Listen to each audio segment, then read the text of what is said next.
Chapter 04.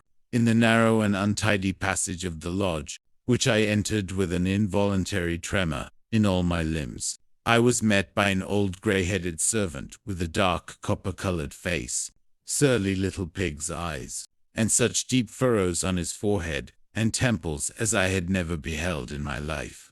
He was carrying a plate containing the spine of a herring that had been gnawed at, and shutting the door that led into the room with his foot, he jerked out, "What do you want? Is the Princess Zasyekina at home?" I inquired. A jarring female voice screamed from within. The man without a word turned his back on me, exhibiting as he did so the extremely threadbare hindpart of his livery with a solitary reddish heraldic button on it. He put the plate down on the floor and went away. "Did you go to the police station?" The same female voice called again. The man muttered something in reply. Has someone come?" I heard again. "The young gentleman from next door. Ask him in." "Then, will you step into the drawing room?" said the servant, making his appearance once more, and picking up the plate from the floor. I mastered my emotions and went into the drawing room. I found myself in a small and not over-clean apartment, containing some poor furniture that looked as if it had been hurriedly set down where it stood.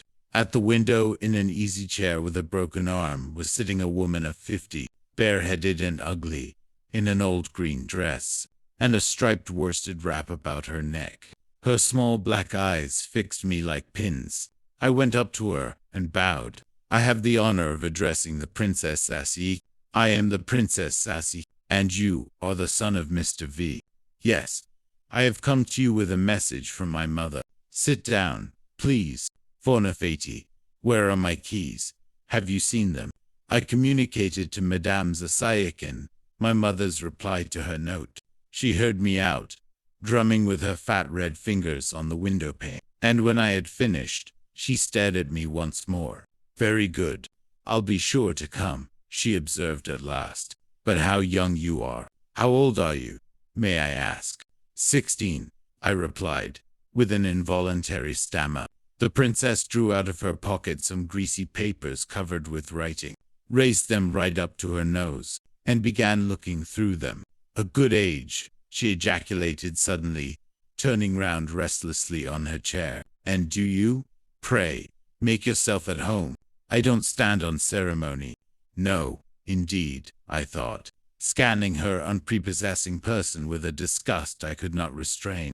At that instant, another door flew open quickly, and in the doorway stood the girl I had seen the previous evening in the garden. She lifted her hand, and a mocking smile gleamed in her face. "Here is my daughter," observed the princess, indicating her with her elbow. "Zinochka, the son of our neighbor. Mr. V, what is your name?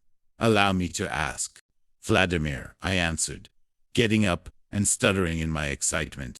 "And your father's name?" "Petrovich." "Ah, I used to know a commissioner of police whose name was Vladimir Petrovich too." "Bonifetti, don't look for my keys. The keys are in my pocket." The young girl was still looking at me with the same smile, faintly fluttering her eyelids, and putting her head a little on one side. "I have seen Monsieur Valdemar before," she began. The silvery note of her voice ran through me with a sort of sweet shiver. "You will let me call you so?" "Oh, please," I faltered. "Where was that?" asked the princess. The young princess did not answer her mother. "Have you anything to do just now?" she said, not taking her eyes off me. "Oh no. Would you like to help me win some wool? Come in here." To me, she nodded to me and went out of the drawing room. I followed her. In the room we went into, the furniture was a little better, and was arranged with more taste, though, indeed, at the moment, I was Chapter 05. The princess called on my mother, as she had promised, and made a disagreeable impression on her. I was not present at their interview, but at table my mother told my father that this Prince Zasyekina struck her as a femme, that she had quite worn her out, begging her to interest Prince Sergey in their behalf, that she seemed to have no end of lawsuits and affairs on hand.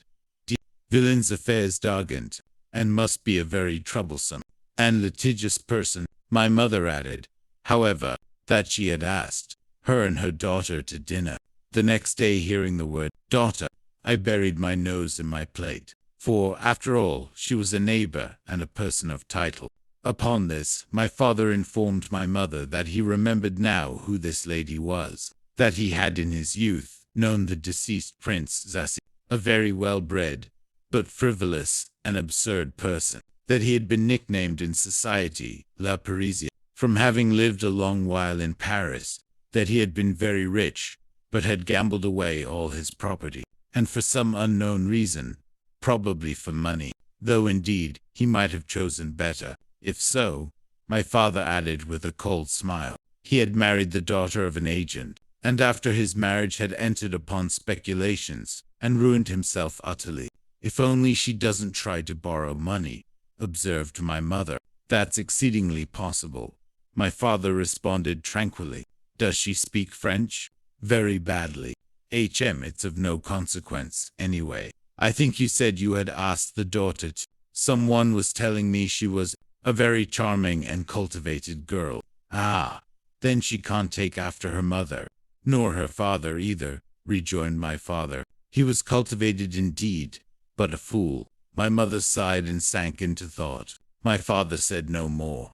I felt very uncomfortable during this conversation. After dinner, I went into the garden, but without my gun. I swore to myself that I would not go near the Zasyekins' garden, but an irresistible force drew me thither, and not in vain. I had hardly reached the fence when I caught sight of Zin. This time, she was alone. She held a book in her hands, and was coming slowly along the path. She did not notice me. I almost let her pass by, but all at once I changed my mind and coughed. She turned round, but did not stop, pushed back with one hand the broad blue ribbon of her round straw hat, looked at me, smiled slowly, and again bent her eyes on the book. I took off my cap, and after hesitating a moment, walked away with a heavy heart. Que suis-je pour elle? I thought God knows why in French. Familiar footsteps sounded behind me. I looked round. My father came up to me with his light, rapid walk. Is that the young princess? He asked me.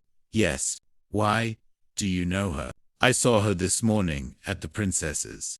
My father stopped, and, turning sharply on his heel, went back.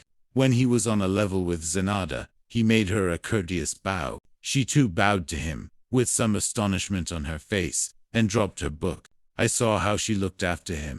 My father was always irreproachably dressed, simple and in a style of his own, but his figure had never struck me as more graceful. Never had his grey hat sat more becomingly on his curls, which were scarcely perceptibly thinner than they had once been. I bent my steps towards Zinaida, but she did not even glance at me. She picked up her book again and went away.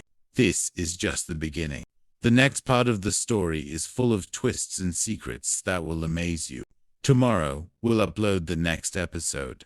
If you want to be the first to watch, subscribe now to Legend and Lore Story, and press the bell, so you never miss a single moment of suspense.